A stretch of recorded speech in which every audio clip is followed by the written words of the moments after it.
New York City's Mafia, an organization of brutal gangs. To gain wealth and power, members strong-arm businesses and kill anyone in their way. John Gotti was one of organized crime's fiercest members. He wanted to rule New York City. The FBI had to stop him.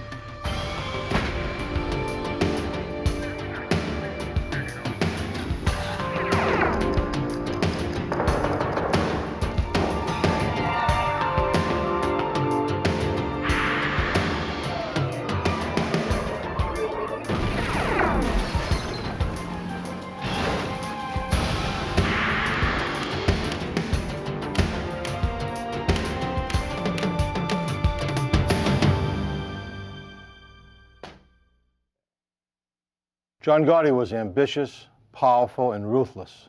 He ruled with flash and conspicuous style, playing celebrity with the media and cat and mouse with the FBI. They called John Gotti the Teflon Don. Serious charges just wouldn't stick. I'm Jim Kallstrom, former director of the FBI's New York office.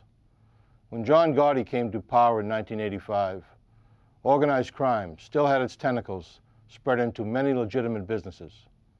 Like a game of chess, crime bosses were well insulated by layers of pawns.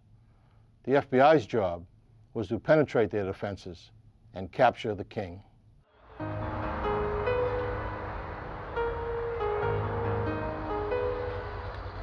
New York is the home of organized crime in America. Through intimidation, terror, and murder, the 5 families that make up New York's Mafia have corrupted labor unions, run extortion rackets, and infiltrated almost every major industry in the city.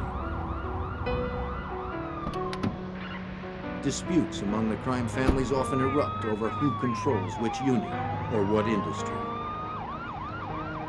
These disputes are inevitably and violently resolved. By the 1970s, the Gambino family had emerged as the most violent and the most powerful crime family in the nation. As that decade came to an end, the FBI decided it was time to stop the Mafia's reign of terror. The Bureau's New York office set up 5 squads assigned to investigate and bring down each criminal family. Special Agent Bruce Mao was assigned to supervise the squad responsible for bringing down the Gambino family. The Bureau realized that we really weren't addressing organized crime here in New York, and so they formed squads to target each particular crime family and try to address the organized crime problem here in New York. So in 1980 we formed the squad, and our target was to put the Gambino family in jail. The main targets of Mao's investigation were the leaders of the Gambino family. The boss, Paul Castellano, and his underboss, Neil Della Croce.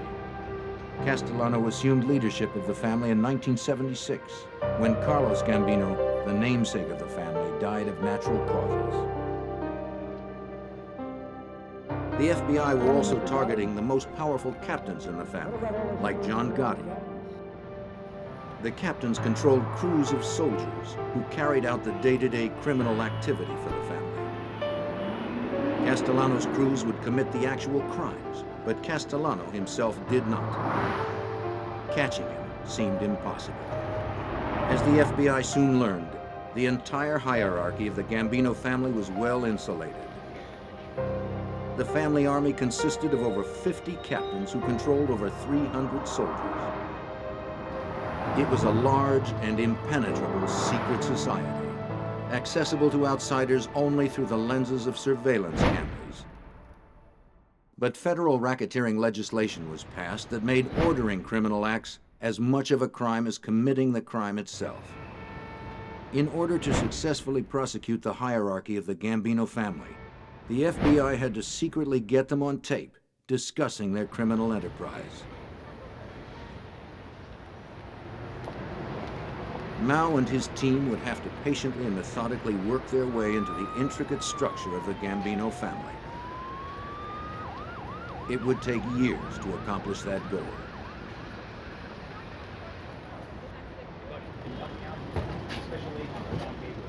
Agents tried to learn more by speaking to residents in the neighborhoods where mob activity was prevalent.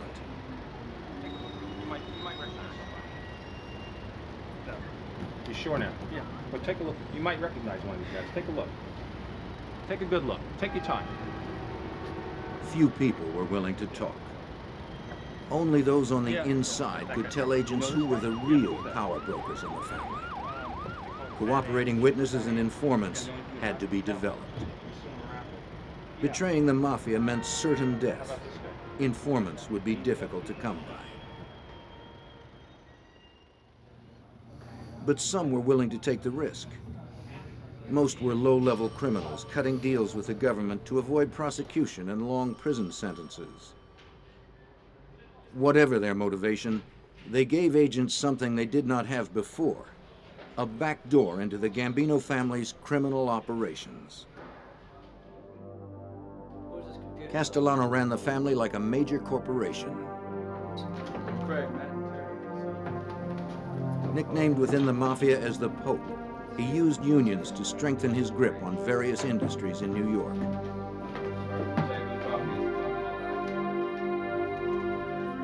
Louis Schilero, head of the FBI's New York office, is an expert on organized crime. One of the most influential things that the Gambino family did was the control of the labor unions in New York City. They exerted at one time tremendous influence in terms of the Longshoremen's Union, in terms of construction industry, trade unions, and in terms of the Teamsters and trucking. By controlling the trade unions in New York City, the Gambino family was able to control construction and certainly had a great influence in the garment center. And that generated tremendous amount of financial base to the family. You know, that's paper trail. Castellano knew how to keep his interests under control. Castellano also realized how important it was to rule by fear and terror, so he had several enforcement arms of the family. He had a crew that was famous for killing people, dismembering bodies, and doing all sorts of horrid things. So even though Castellano was known as a businessman's Don, he was a tough guy. He had a hair trigger and temper, and he'd kill you at the drop of a hat.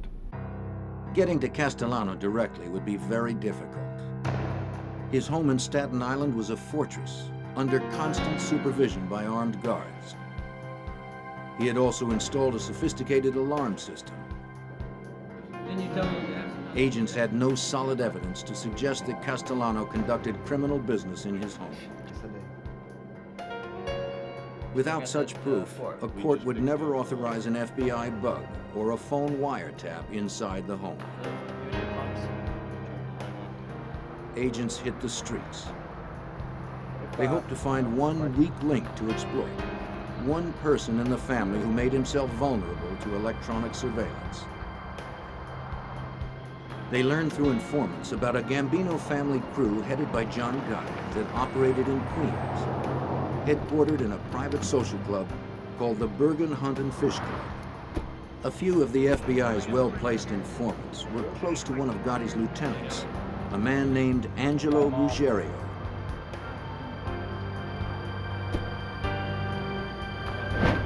Though known on the streets as the most vicious gang in the Gambino family, agents believed they found their weak link in Gotti's crew. And the reason we did was he had a lieutenant named Angelo Ruggiero who ran the day-to-day operations for Gotti and his crew.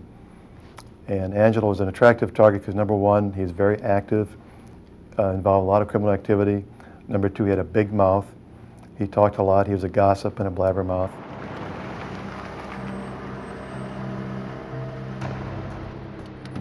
Mal quickly established surveillance teams to identify, record, and log every person who entered the Bergen Club.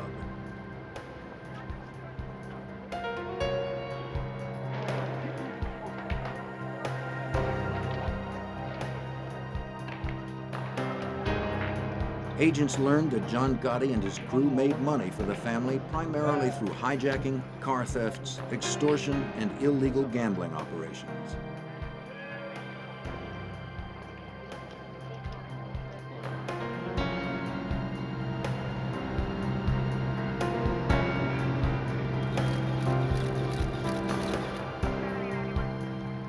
Informants told agents that Ruggiero sometimes discussed family business on his daughter's phone. He believed the line listed in her name to be free of FBI bugs.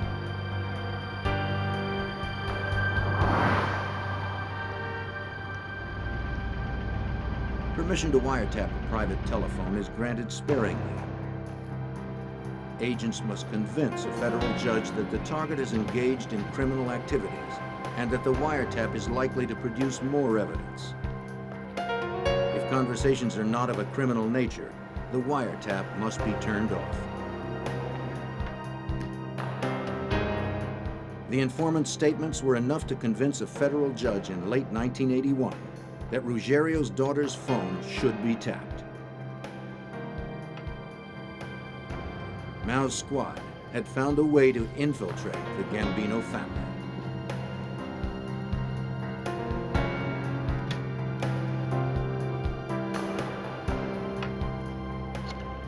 The wiretapping of Ruggiero's phone proved to be one of the most successful wiretaps in FBI history. The conversations overheard by the FBI were damning.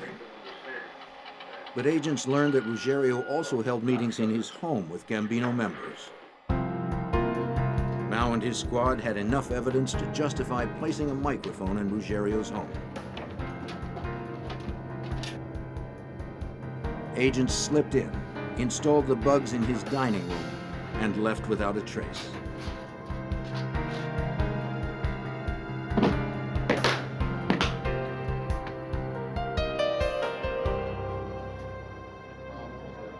The success of the Mafia has always been its ability to stay one step ahead of law enforcement.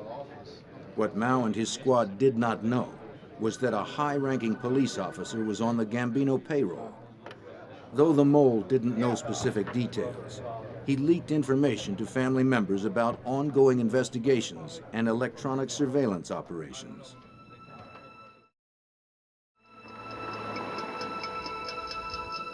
Angelo Ruggiero became paranoid that his house was bugged. He searched the house himself, but found nothing. Unconvinced, he called in a professional to conduct a thorough search or sweep for bugs.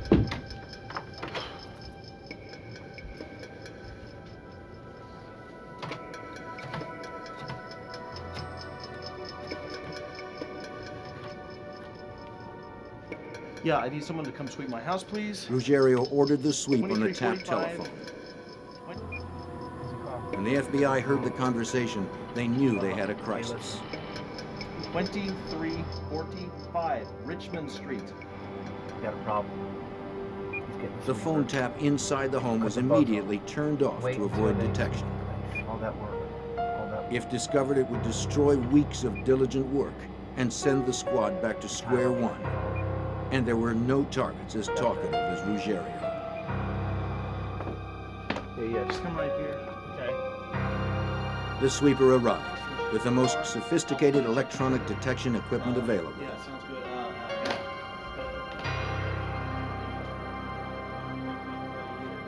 After 2 days of searching the house top to bottom, he was ready to report his findings to Ruggiero.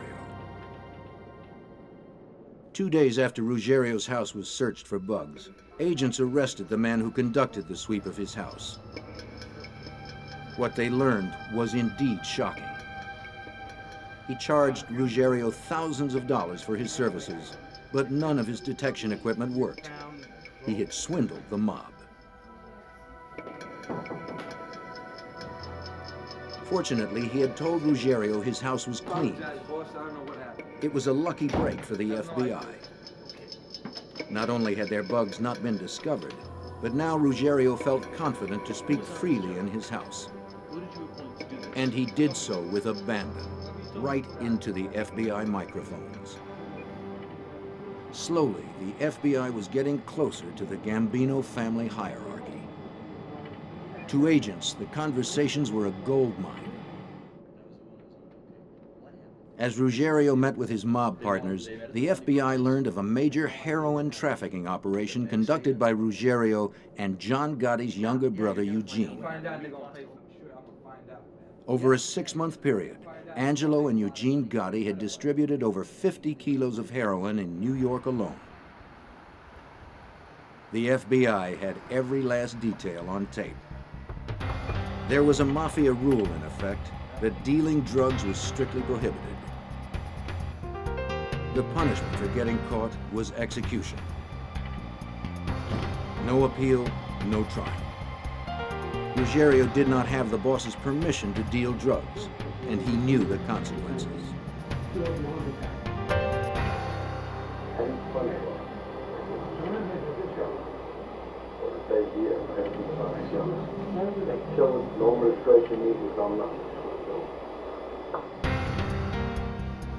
The government felt it had a strong case against Ruggiero and Eugene Gotti. In September of 1983, they were charged with running a major heroin distribution network and obstruction of justice. Though all of those indicted were part of John Gotti's crew, his name was not mentioned in the taped conversations. But with the indictment, Castellano would soon find out that Gotti's men were dealing drugs. Learning of the heroin operation, however, was not the only valuable piece of information learned by agents. Just prior to his heroin indictment, Ruggiero would meet with other soldiers and discuss how he and John Gotti would go to Paul Castellano's house every Sunday for a family meeting. And then Angelo would give him a blow-by-blow what happened in Paul's house. The Pope did this, the Pope did that, he's mad at this guy. Everything's going in the family, we found out through Angelo's big mouth. And then next day, other soldiers would come over. Of course, Angelo had to reconstruct what happened again. So we found everything was happening in the Gambino family, thanks to Angelo Ruggiero, John Gotti, and Paul Castellano. Based on the Ruggiero wire, agents now had probable cause to bug the house of Gambino boss Paul Castellano.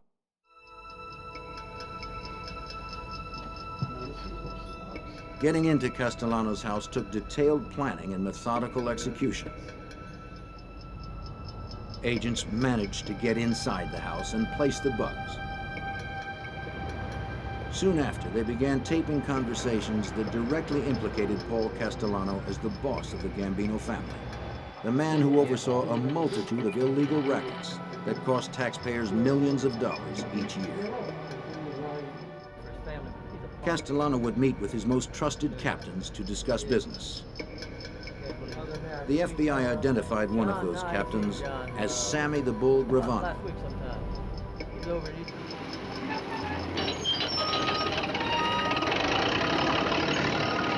As his nickname implied, the Bull was both strong and aggressive. He was a boxer and a bodybuilder. He was also the family's top enforcer. Gravano generated his money for the family in the construction industry.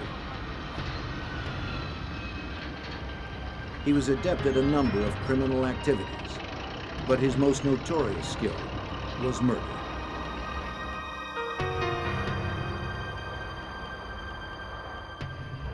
As the FBI continued to investigate powerful captains in the family like John Gotti and Sammy the Bull, their sights remained focused on the boss. In 1985, 2 years after Ruggiero was indicted, Paul Castellano was arrested and charged along with other New York family bosses with dozens of federal racketeering and conspiracy violations.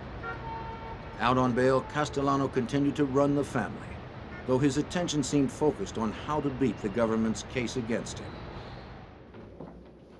John Gotti was also facing his own legal troubles.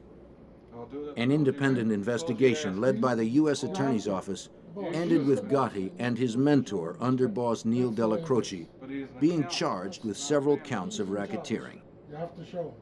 Della Croce and Gotti were released on bail, allowing them to continue their criminal operations.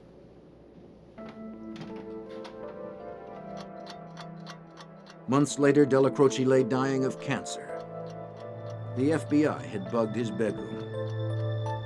Gotti and Ruggiero visited, and the FBI was listening.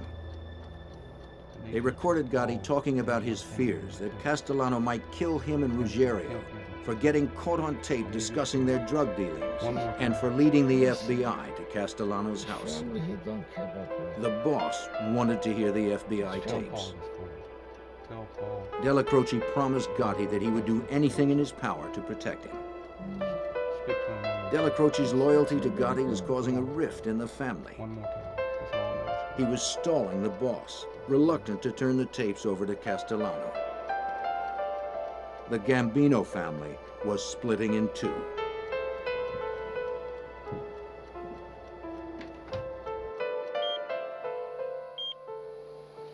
Then, in early December of 1985, Neil Della Croce, the Gambino family's second in command, died of cancer in his home. On December 16th, 2 weeks after Della Croce's death, Castellano and his new underboss, Tommy Gravano, pulled up to a fashionable steakhouse in Midtown Manhattan to meet some associates for dinner. As they started to exit the car, several men approached them and began firing.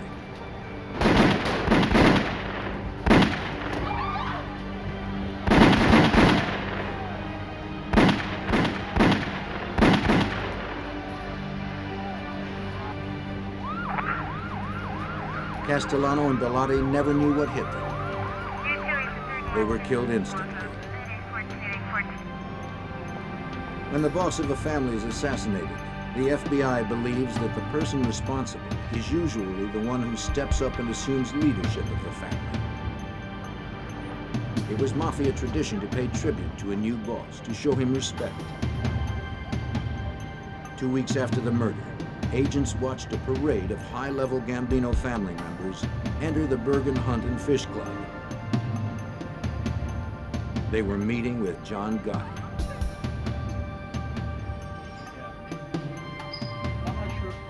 Agent Mao and his squad would have to restructure their attack on the Gambino hierarchy.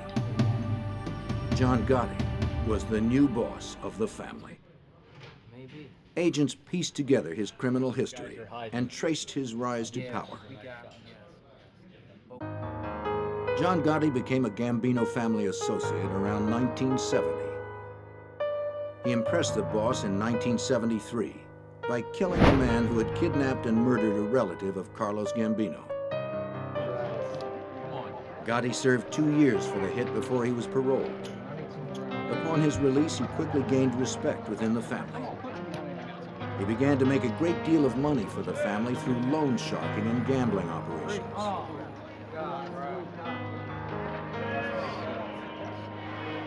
In his neighborhood, he became a hero of sorts, throwing huge 4th of July parties every year, complete with fireworks. Special Agent George Gabriel was assigned to Mao's squad in 1985. He quickly became an expert on John Gotti. He took care of if there were old ladies that were in need. If he had money in his pocket, he'd give it out. He was, in some respects, a Robin Hood in his neighborhood. And that's how he carried himself. But how did he make that money? By killing, by robbing, by manipulating, by bribing, by controlling rackets that he didn't have a right to control. And that's a side, when he didn't like you, when you fell on the wrong side of John, you died. I mean, there was no mercy. You died. There was no two ways about it. Gotti was now the king. He found himself in command of a multi-million-dollar crime network made up of scams he did not know existed. He had a lot to learn. With their bugs and surveillance, Special Agent Gabriel and the rest of the FBI squad learned right along with him. John Gotti took over that family. He had to learn what the rackets were, and as he's learning them, we're learning them. Who's got what industries, who's collecting from what unions. He's asking captains to give him a list of all the soldiers in their crews, so he could know who he's got in his family and how many. Gotti was the boss, but he still had legal troubles. 6 months after becoming the head of the family, he was sent to jail to await trial on loan sharking and gambling charges. Jail didn't slow him down, though. From his cell, Gotti ordered a murder. It was against Robert DiBernardo, who had been a close associate of Gotti. DiBernardo's assassination was set up by Angelo Ruggiero, who was still awaiting trial for his 1983 drug indictment. Angelo's one of the few guys who's got access to John in jail and tells him that Robert DiBernardo is talking subversive behind John's back, the boss's back. He's saying that John isn't fit as the boss and we should appoint somebody else as the boss. Angelo wants this done because Angelo owes Robert DiBernardo a lot of money and he doesn't want to pay him back. I was going over some of these contracts here. This public housing contract. We got some, On Gotti's behalf, Ruggiero asked Sammy the Bull Gravano to set up the hit. You want some coffee? Yeah, that'd be great. Give us some coffee, will you? On June 5th, 1986, DiBernardo showed up for a meeting at Gravano's construction office. Everyone greeted him as usual. DiBernardo must have suspected nothing. You know, we got all those contracts.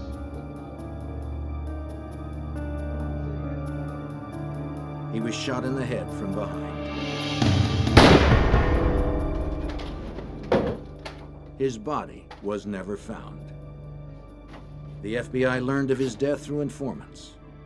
Agents believed Gotti's crew was responsible for the murder, but they needed proof.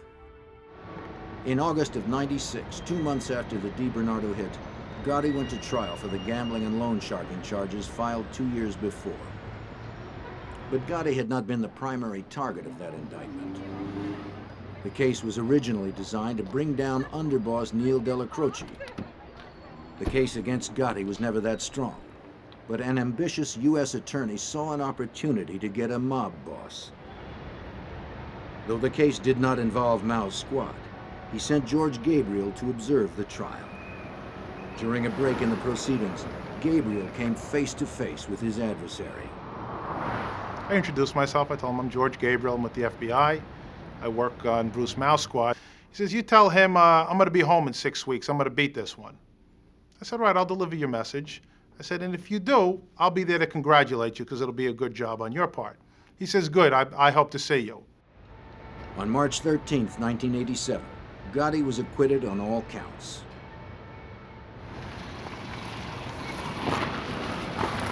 George Gabriel made good on his promise. After the verdict, Gabriel went to the Bergen Hunt and Fish Club in Queens, where Gotti was having an acquittal party.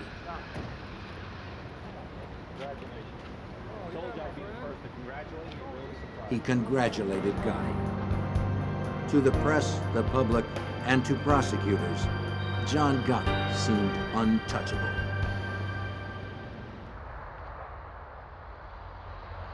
Out of jail, John Gotti resumed his celebrity status. Around town, he was seen at fine restaurants and glitzy nightclubs, always immaculately dressed. Already he was known as the Dapper Don. Now, with his acquittal, he earned the title of the Teflon Don. Charges slid right off him. To the media, he was glorified as the underdog who took on and beat the government. But now, it was Mao's turn to make a case against Gotti. I get upset when they glorify a guy like that. To me, he's just a common thug, a criminal. He's a terrorist. He doesn't believe in our government. He doesn't believe in voting, doesn't believe in church, he doesn't believe in family. He's a mass murderer. How can you glorify this guy and make him a role model for your kids? It's very upsetting to me. In order to make his case against Gotti, Mao had to find out where he was conducting his business. The FBI bugs planted at the Bergen Hunt and Fish Club had dried up. Since becoming boss, Gotti wasn't spending as much time there. The squad leaned hard on informants to find out where Gotti held his high-level meetings. It took 8 months, but in early 1988, they finally found Gotti's new headquarters. Gotti turned the Ravenite Social Club in Little Italy into his headquarters. It was a symbolic gesture on Gotti's part. The Ravenite was his mentor Neil Della Croce's old club. Here, Gotti would meet with his captains to conduct family business.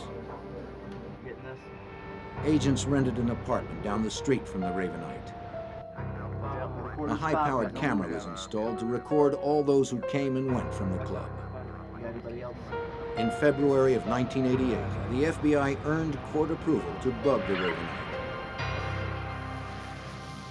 With 30 or 40 people in the room, deciphering conversations was difficult.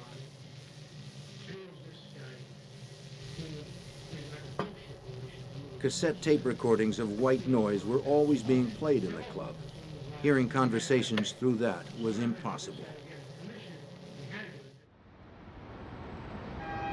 But the FBI had to have John Gotti's orders on tape in order to charge him with running the Gambino family.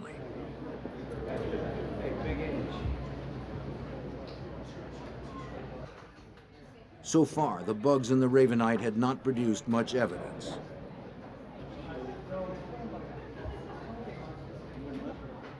Gotti always suspected he was being listened to by the FBI, and he found clever ways to avoid being overheard.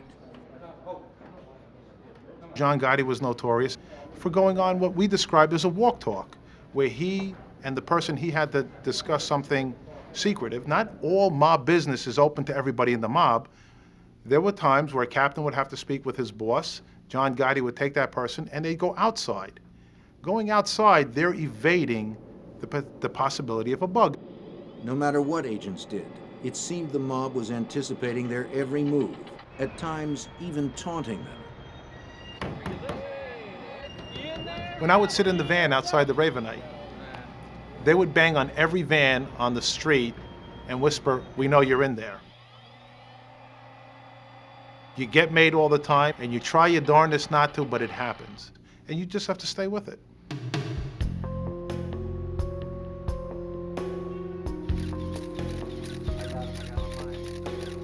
John Gotti ordered another hit out of range of the FBI bugs.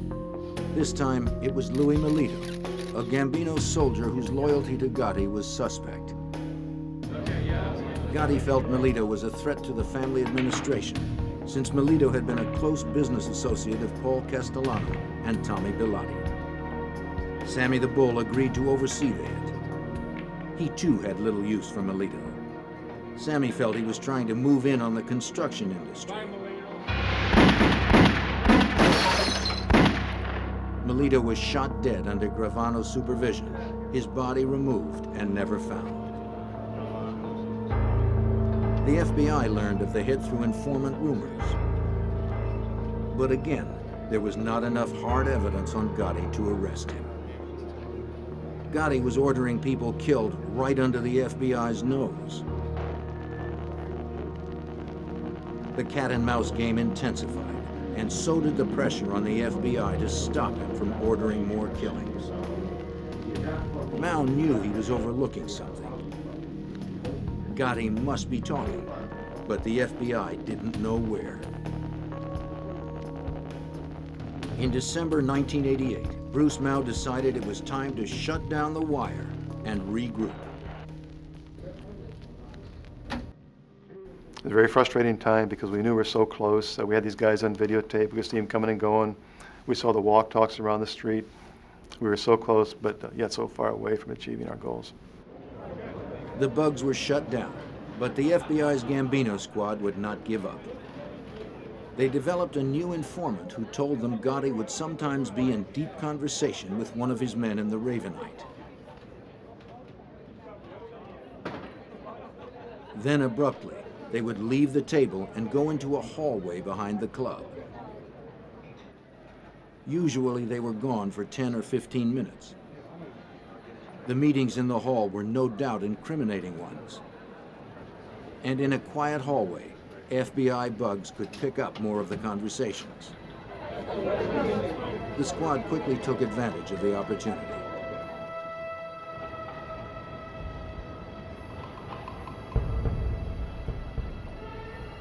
In October of 1989, agents bugged the hall.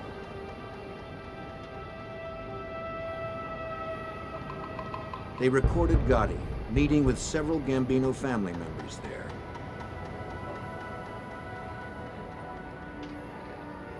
The bug produced some evidence against Gotti, but not the evidence they needed to put him away for life. Gotti had to be meeting his men in another location within the building.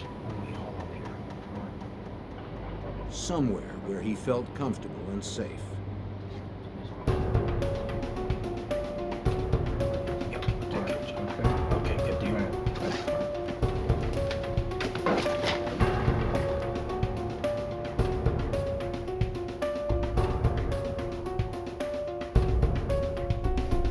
In the fall of 1989, agents learned from informants about another location within the building that Gotti frequented. Nettie Sorelli was a widow. Her husband, Michael, had been caretaker of the Ravenite Club. When he died, she remained in the apartment they shared, just 2 floors above the club. It was believed that Gotti used Mrs. Sorelli's apartment to talk about sensitive family business. Getting into Mrs. Sorelli's apartment undetected was going to be a problem. She rarely left. As the FBI's Special Operations Squad tried to figure a way in, agents learned that Mrs. Sorelli would be leaving town for the Thanksgiving holiday.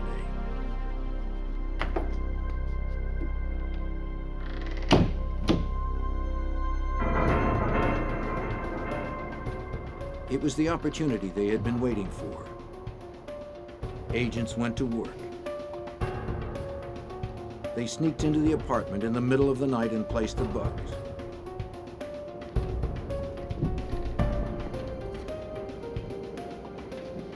On November 30th, 1989, the first conversation taped in Mrs. Sorelli's apartment came over the wires. Crisp and clear, all participants talked freely.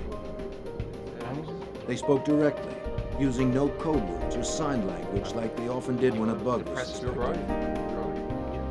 For weeks, agents listened in on the apartment conversations.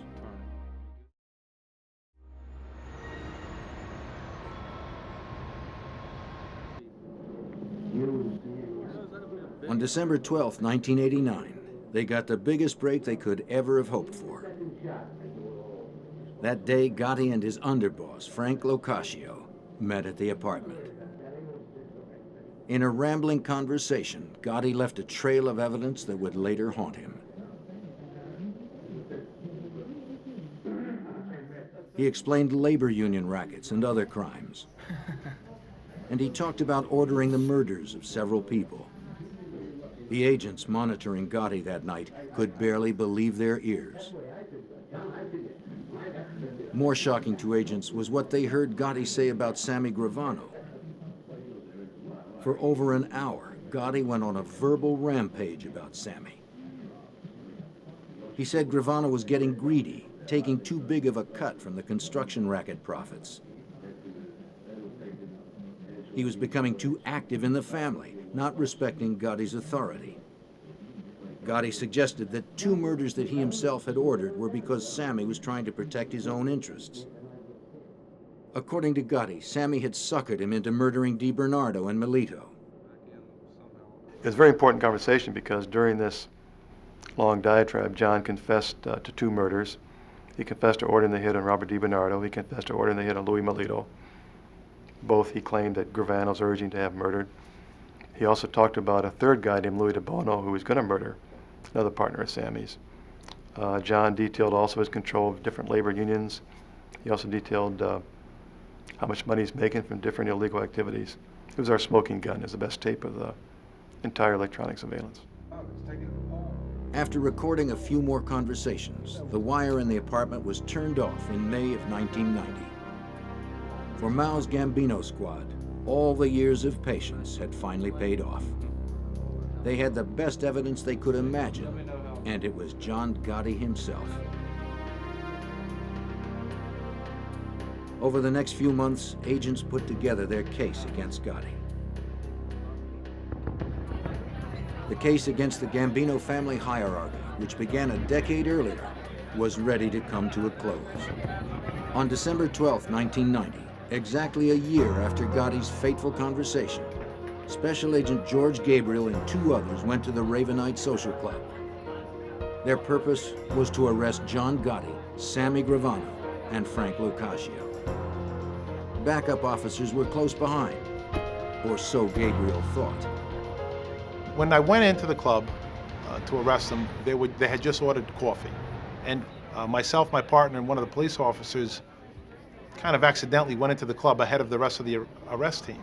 We were about a minute ahead of everybody. So there we were on the classic, you know, we've got you surrounded, and we're looking behind us, and there was nobody there. There wasn't a problem. Everybody complied with what we asked for. And either John or Sammy asked if they can have their cup of coffee, and I said, yeah, go ahead. We got plenty of time before we leave. On his way to be booked, Gotti asked Agent Gabriel what he was charged with. Gabriel ran down the list and told Gotti of the taped conversations, especially in the hallway in the apartment. At that, Gotti fell quiet. At a bail hearing a few days later, the three defendants heard excerpts from the FBI's tapes. They played a segment from the December 12th conversation. Sammy Gravano heard Gotti bashing his character. For the first time in life, John Gotti was embarrassed. He was turning shades of blue and pink and trying to duck under the table. Sammy was turning red. You could tell he was hotter than a firecracker. And they kept looking at each other like, what's going on here? But that tape planted the seeds for the first time in Gravano's mind that he and John Gotti could never coexist, and one had to kill the other if they ever got out of jail. After hearing the tape, Gravano realized Gotti's defense strategy would be to blame him for the murders. Gravano was being set up as the fall guy. On November 8, 1991, Gravano decided to cooperate with the FBI and tell them everything he knew about the Gambino family. He filled in all of the details that were missing from the recordings about how he and Gotti committed crimes on behalf of the Gambino family, and managed to stay one step ahead of law enforcement. Gravano arranged payoffs to jurors and a high-level police officer who had been supplying Gotti with classified information. Both the jurors and the corrupt officer were indicted and given jail sentences. Gabriel finally learned why Gotti had been able to avoid successful prosecutions. He's out there in everybody's face. I beat the government. They've got nothing on me. Reality was he bought the jury. Sammy Gravano paid a juror $60,000 to throw that case. And that's how he wins his case. The question most in need of an answer concerned the Castellano assassination. Through Gravano, the FBI finally learned the truth. The seeds for Castellano's assassination were planted when Angelo Ruggiero and Eugene Gotti were indicted in the heroin distribution ring in 1983.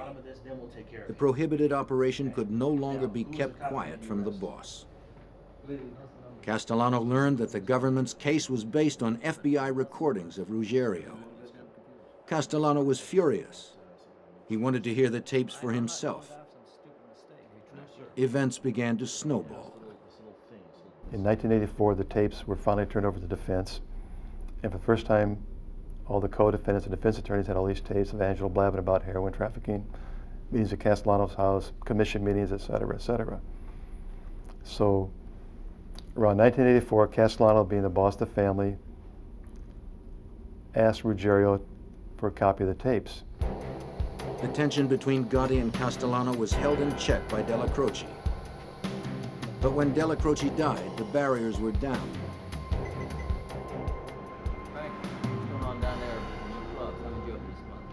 A few days after Della Croce's death, Castellano summoned his captains for a meeting.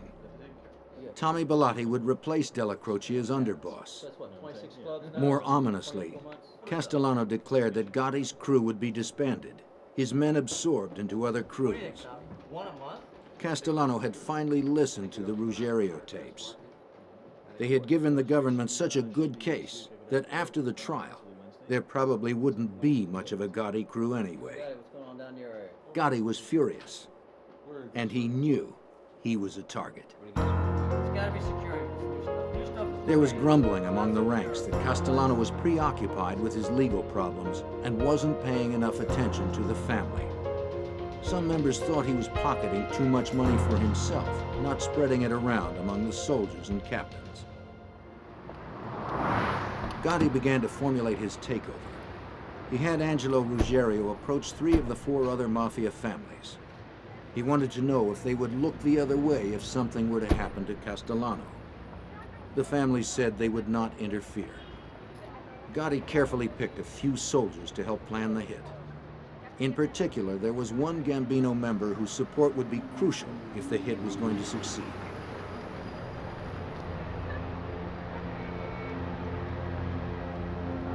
Ruggiero was sent to ask Sammy Gravano if he would participate in the murder of Castellano.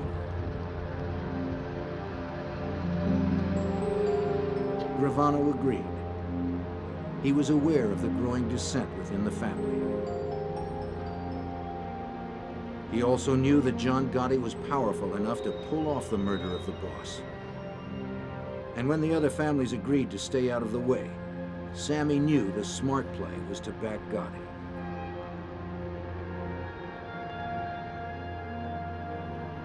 Gotti put together a team of 5 Gambino family members to plan Castellano's assassination.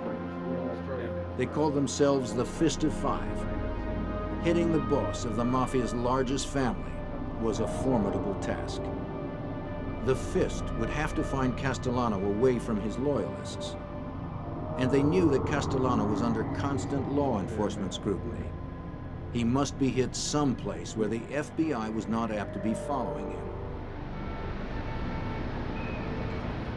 Their best opportunity came in mid-December 1985. Castellano had asked 5 of his captains to meet him for dinner at Sparks Steakhouse in Midtown Manhattan. But one of the captains was a member of the Fist. The night before the planned hit, the Fist convened at a construction office used by Gravano.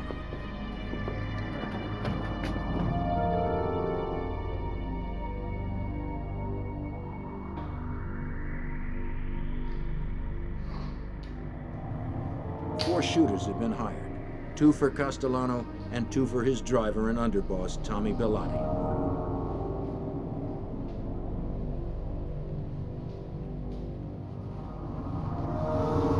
The murders had been meticulously planned. On December 16th, the team gathered in a park about a mile from Sparks. The 4 shooters dressed alike, in black Russian hats and light-colored trench coats. If seen by witnesses, they were more likely to be remembered for what they wore rather than their faces. The primary shooters were to pair off just outside Sparks. Angelo Ruggiero was one of 4 backups who would block all avenues of escape. Gotti and Gravano would observe from down the street in their parked car, ready to shoot if necessary. If something went wrong, if they missed on the street, they were to move into Sparks, firing until Castellano and Bellotti were killed. No matter who got in the way, Castellano and Bellotti had to die. It was dusk when Gotti and Gravano headed towards Sparks Steakhouse.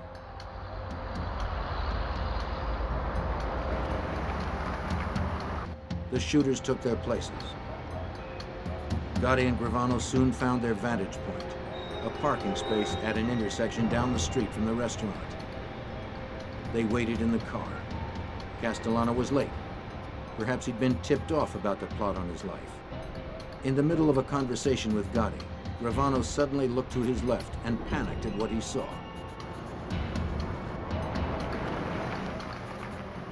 It was a black Lincoln with Bellotti at the wheel and Castellano beside him. For one moment, Gravano and Gotti thought they would be seen.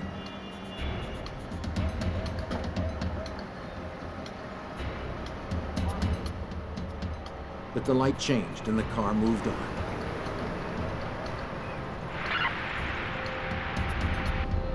Gravano radioed ahead.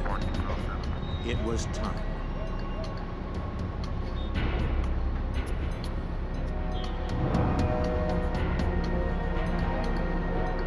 As Bellotti pulled the car to the curb, the assassins advanced.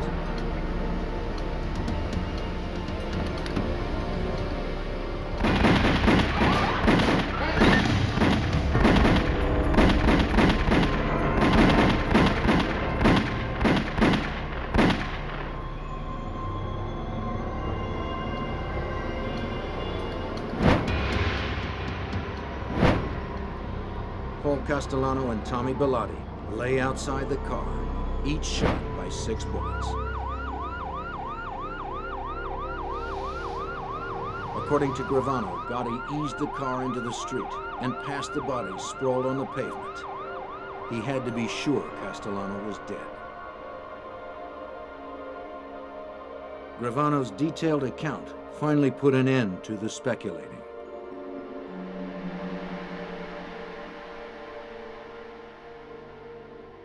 As part of his plea bargain, Gravano testified against his former boss. He admitted to his role in 19 mob-related murders. He served 5 years in prison and voluntarily entered the Witness Protection Program. On April 2, 1992, John Gotti was convicted of 5 murders, including Paul Castellano's and Tommy Bilotta's. He also was found guilty of other crimes under the umbrella of obstruction of justice and racketeering. They included bribery of a police officer, jury tampering, gambling, bookmaking, tax evasion, and attempted murder.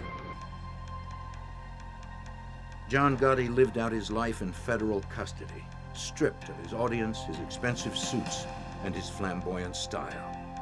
He died in a prison hospital on June 10th, 2002. The FBI crackdown on organized crime is working.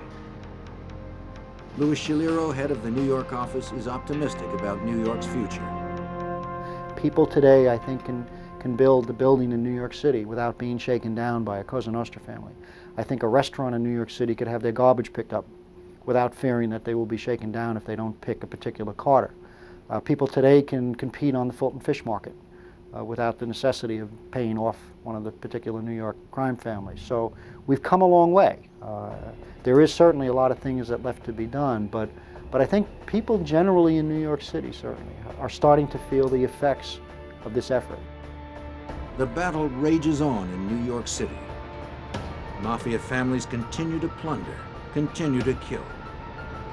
But because of the ceaseless efforts of the FBI, the people of New York are beginning to feel relief as more and more mobsters like John Gotti are taken off the streets.